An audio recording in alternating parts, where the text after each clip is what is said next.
Heyo, it's Friday. Now, if you are a fan of the indie show The Amazing Digital Circus by Gooseworx and Glitch Productions, then you are probably aware that episode 9, the final episode, is getting a release in theaters. Actually, by the time I'm done making this video, it probably will have already released in theaters and it's going to be about to make its debut on YouTube. So, since TADC is an indie project, this is incredibly exciting for indie animation as a whole, getting this release, and I really want to go see it. So I was lucky enough to grab a friend who also likes the show, and we are going together in cosplay. She's going as Pommy from the bar scene in episode 5, and I am going as Gangle because I don't have a lot of time to make this cosplay, and that's a nice, simple one. So I've got a week to do this. Let's get right into it.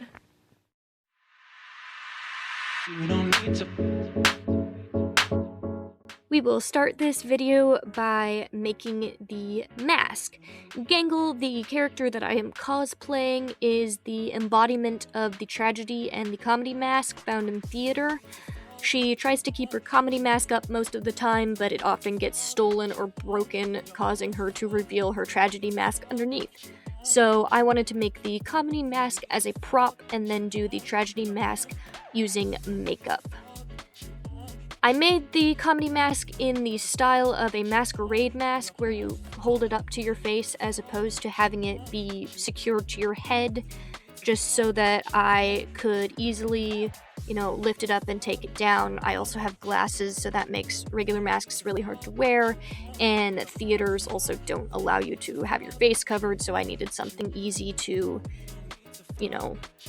lift up and take down. Also, this style of mask is just a lot easier in general because you don't have to figure out how to conform it to your face, you can kind of just go.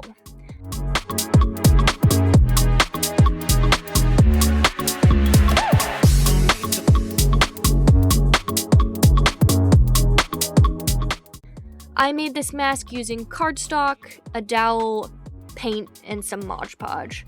The first thing I did was to cut out the general shape of it. I did have to trim it down a lot because it ended up originally being way too big for my head and it was just looking really awkward. So after doing that, then I went in and penciled the features. Now, Gangle's mask has a little curve to it, which is something that I wanted to add in mine. So I needed to figure out a way to bend it. And I thought that first I would use steam or water and get it wet and then let it bend over something and dry that way, which I soon found out was not going to work the way that I wanted it to.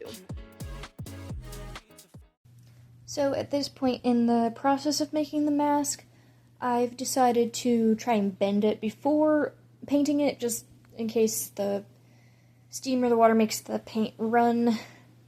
I don't have any sort of steaming machine, so I'm gonna try my best to mist it with a spray bottle and then bend it between a couple stacks of books, and hopefully it'll turn out, so wish me luck.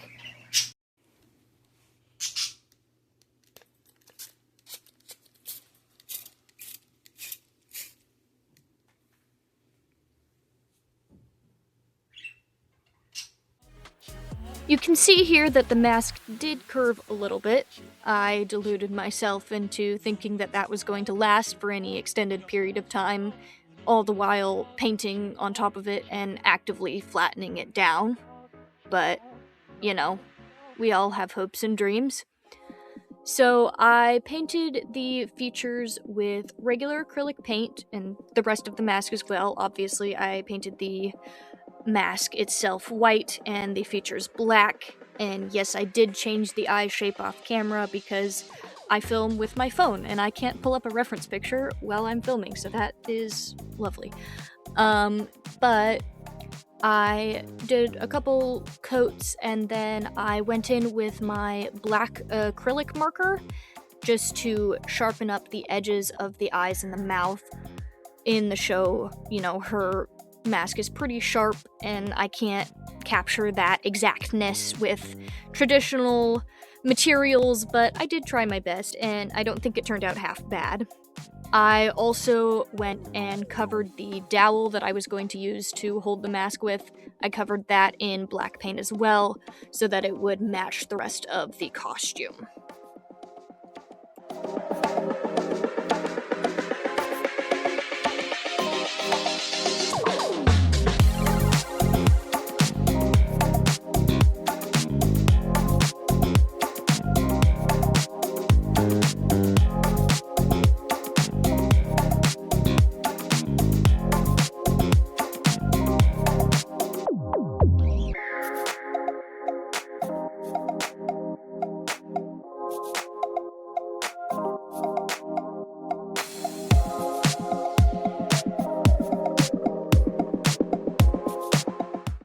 After finishing the painting of the mask and the dowel, I started covering everything in sealant, which I make using approximately 3 parts of water and 1 part of Mod Podge. It dries clear and shiny, it's cheap and easy to make. The only problem I have with it is that it does tend to get sticky, especially when it gets wet or hot. So if you plan to use it, just don't use it on anything. Don't use it on furniture, don't use it on something that you're going to use a whole lot, but for props like this, it is a very great option. So you may have noticed through the painting and sealing process of the mask, the paper has flattened out since I bent it. I did manage to find some leftover jewelry wire, though, in my stash, which I think is going to be much more effective at keeping the shape of it than spraying it again would be. So I think what I'm going to do is just glue that wire to the back of it and bend it from there and see if that works better. I like to keep my projects as polished and as nice looking as possible, so before I added the wire to the back of the mask, I did go ahead and cut out another piece of cardstock that was going to be the back to cover the wire and the dowel that I would glue on later. First, for the wire, I did measure it out by bending it in the shape I wanted and then cutting it, and then I went along gluing it and bending it again in sections, trying to keep it symmetrical on all sides. I think I did pretty well. It looks pretty good. It held the curve a lot better than soaking it did, and I can also, with the wire in there, I'm able to bend it in case it falls out of shape. I can just curve it again because now it's got that armature in it, I guess. One thing that I did expect to happen and that I was not happy about it happening was that since now I have wire in there, it does bend the mask up a little strangely and the paper ripples in places, but I think it's worth the sacrifice, I suppose, to have that extra stability that the wire gave to it.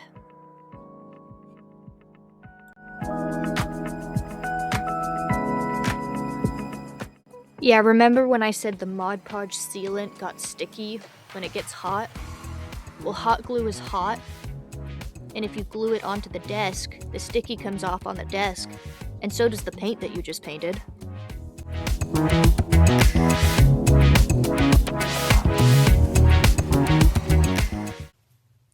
So I was in a bit of a rush and I didn't get any footage of gluing the rest of the back on to the mask, but prop 1 is done.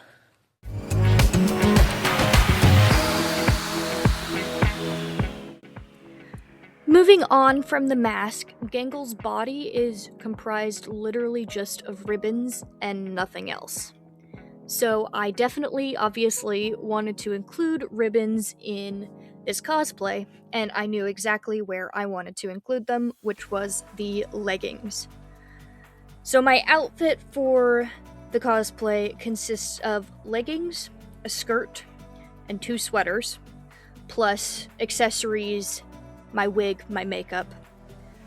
I wasn't completely sure what I wanted to do with the top half of the outfit at first, but I always had a plan for the leggings, which was to wrap them in ribbon and add a couple bows, because bows are very much in the style of the character. I just went and wrapped them around my leg. I pinned them in place on either side, and then I went and sewed them back up where I had pinned them. This was definitely my least favorite part of this entire cosplay because it took forever, and I had to bend my legs at very strange angles in order to reach where I needed to sew. But all in all, for the amount of time that I had to spend on it, I am quite pleased with how they turned out. I'm not a huge fan of the bows because, one, I'm not great at tying bows, and two, I forgot that I was wearing a skirt with this, and I originally put them higher than they should have been, so they got covered up by the hem of the skirt, and I had to pull them lower, which ended up making them look strange. But I think the shininess of the ribbon was a good call because I really like what it adds to the cosplay, and I think keeping the intricacy down towards the bottom also allows me to do some fancier stuff with my makeup without having it look super cluttered. So I got this sweater because it has the shoulder cutouts, which are going to allow my red sweater to peek through underneath. This is a little bit more cut out than I wanted, so looks like we're going to be sewing up some seams here. I'm now on the last step of this cosplay, which is a good thing because I am leaving in an hour to go to the theater. So we have one final thing to do, which is add the ribbon to the top. What I originally wanted to do with this was to make it wrap around the sweater like I did with the leggings, but it just ended up being too time consuming and wasn't producing the effect that I wanted. So in the end, I'm going to do something very simple, which is to tie a bow in the front, right there. Get the scissors, cut the end, and there you have it.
So that was the cosplay. All in all, I'm very proud of it, considering that I only had 7 days to make this. This was my first cosplay that I've ever worn to like a public event, and even if it wasn't, you know, a con or anything like that, it was still just really fun. I think my biggest critique of it would definitely be the ribbons on the legs. They were not... I had to sew them together so fast that they just didn't lay as they should have, and the bows were attached very like sloppily. I had to use the end of the skirt to cover them up. Also, the ribbons at the ankles, I didn't have any sort of way to like fasten them. I think if I were to make this a more permanent cosplay, I would probably add like Velcro or a snap. But I literally had to sew myself in and out of the costume because the ribbons that went around like the ankle area were too tight to get over my heel. So that was a bit of an inconvenience. But other than that, I think the rest of the cosplay went pretty well. I'm especially proud of the makeup since I'm not usually that great at makeup. And I think it turned out nice. I really did like it. So even, you know, if it wasn't 100% successful, I'm happy with it. I think in the future, if I decide to ever wear it again, I might do some other versions of Gangle's mask, like the, you know, manager mask from episode 4, and also that, like, creepypasta-looking mask from when Ragatha gets on the stupid sauce. And maybe, you know, make my own variations. I think that would be fun. But yeah, there you have it.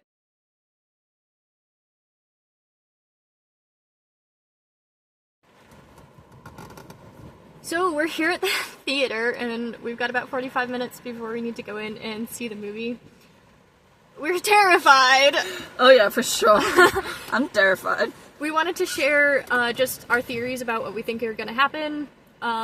They're probably going to be wrong, but we know we're going to be traumatized. So. My theory, Jax is gonna die. Jax is gonna die. Everyone's not getting out. Everyone's gonna die, okay? They're all dead. And this is how they move on. Abstraction is how they move on. The circus is purgatory or something.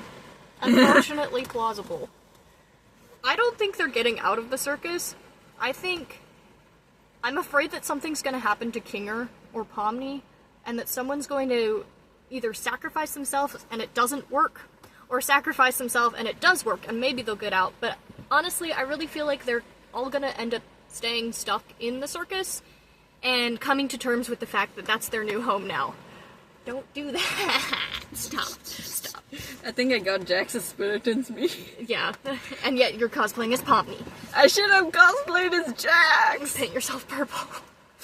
Purple Anyways! Man. No, wrong movie. Wish us luck, and, well, it's been great following this show for, you know, the last few years. It's been such a cool experience. And thank you to all the fans, thank you to the creators and the voice actors and all the animators. You guys are wonderful, we love you. We'll see you later. Bye.